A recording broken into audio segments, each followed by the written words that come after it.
Good afternoon, guys. Hope you're doing good. It's Bamps here.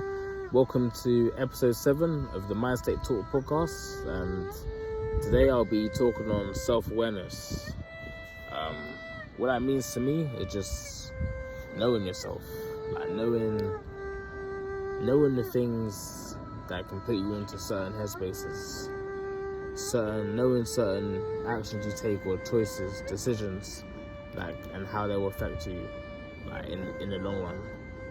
An example of that I think of is, it's quite a generic one, but I'd say maybe drinking, for example. Like when I think of that, if I know to myself I can't handle multiple drinks, even if someone's saying to me, "Oh, yo, bro, just have a couple more," I'll be a fool to have a couple more because I know I can't handle it. That's just an example that comes to mind. You gotta know what works for you and what doesn't. You can't just be following everyone else or just following your friend because you think you're them. You're not them. We're all individual. And it takes time to get to know yourself. You gotta sit with yourself, really.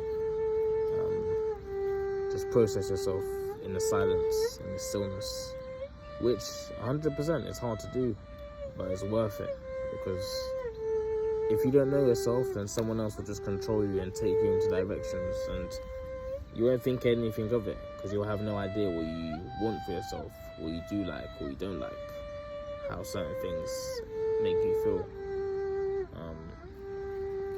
Is definitely key, I'd say, especially in this modern day and age, because there's a lot of trends, jumping on trends, you might fall off.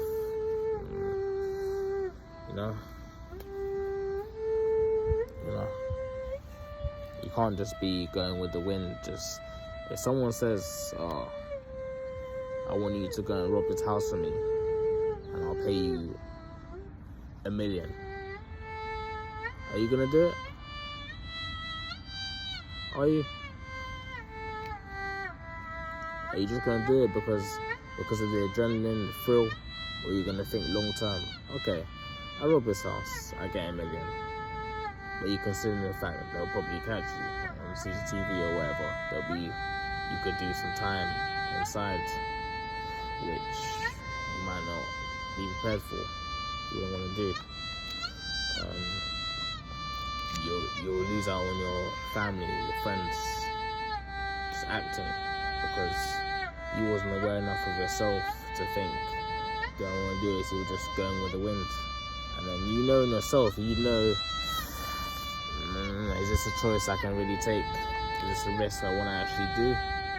Or am I just, my friend said do it, so I'll do it?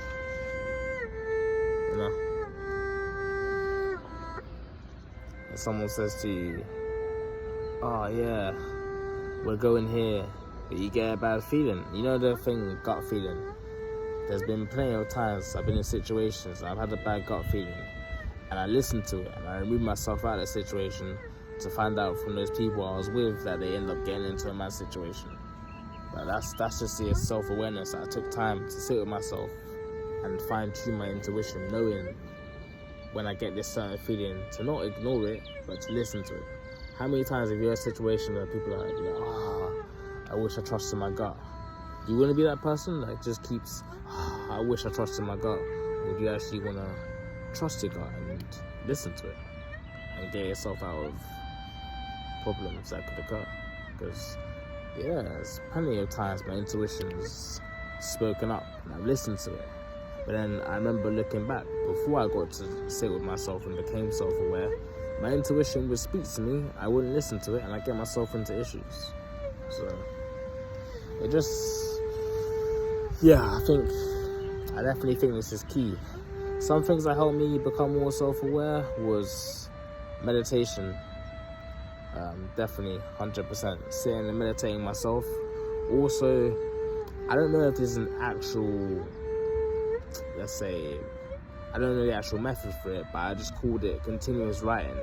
It's something I saw somewhere. I just got a pen and I have a notepad. I just write. Whatever comes to mind, I'm writing it. So, because you can't always, if you're not speaking out loud to someone or just maybe you got a way to vent your thoughts in a different way, you won't always know what you're thinking. So it just helped me process things, and I just say, oh wow, mad, I'm thinking like this, okay, let me change this way. And just seeing I feel is a good way to draw your subconscious states of mind doing that. Just get a pen, get some paper, a notepad or whatever, and just write. Like, you could do 2 minutes, 5 minutes, 10 minutes, however long you feel, however long you want. And you help to see, when seeing it in black and white, I feel is more impactful, because you can really see like what you're thinking about subconsciously. And just like, oh, okay. Sometimes I've written stuff down, and I'm like, I didn't even know I was thinking about that. Yeah. Also, I've mentioned the writing, I've mentioned meditation, going for walks, just change the scenery, I say. Change the scenery, definitely. Because if you're always in the same environment, there's no stems for the brain to like think anything of it. Like, you know when they say like just around the same, like crabs in the bucket kind of thing. If you're just around the same people, they might get envious and they'll pull you down. And yeah, put my hand on the fingernail by accident, so just getting a bit edgy. Yeah, sidetrack. But yeah, anyway, change of scenery, definitely something that helps me think more clearly and just like know myself. Because think about this, if you're always around concrete, you might not know what grass is, you might not know what the sand is, or the sand, concrete. Change of environment, it just helps you look at life from a different angle. New avenues can be birthed from doing that. Other ways I did the gym as well. I refer to that quite a lot because I feel like it helped me realize my potential. Going into it, I was thinking I couldn't lift certain things, so I didn't think I was strong enough. But then when I actually lifted it and I overcame that self-doubt, it showed me that, oh, okay, I'm stronger than I think. And it made me realize there's more power in myself than I perceive, and that was a good room of growth, if that makes sense. It was a good learning curve, 100% a good learning curve when I realized that I can lift more than I think, and it just showed me, it helped get rid of a bit of self-doubt, and it helped me find it helped me realize a lot of things are more in your head than you actually know.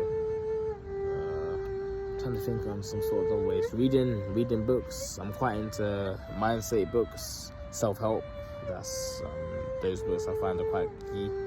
It gives you like new psychological ways to process things, and most of these books are written by people who are already perceived as successful in like their current fields, so they give a lot of wisdom. They already walk the walk you might be trying to walk down, so they can like give you a lot of gems, knowledge. Trying to think of some other ways.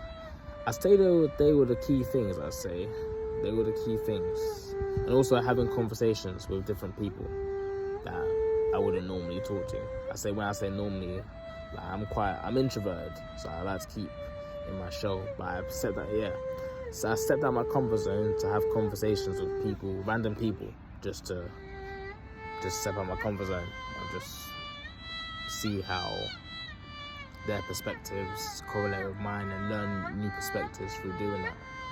I'm actually going to cover that in a different topic more, I think.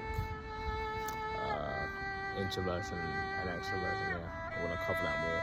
So we'll leave that point now. But yeah, man, get to know yourself, guys. It's like definitely one of the best things I'd recommend. Definitely helped me. Any comments for future topics, feel free to leave in the comments, and have a good afternoon, guys.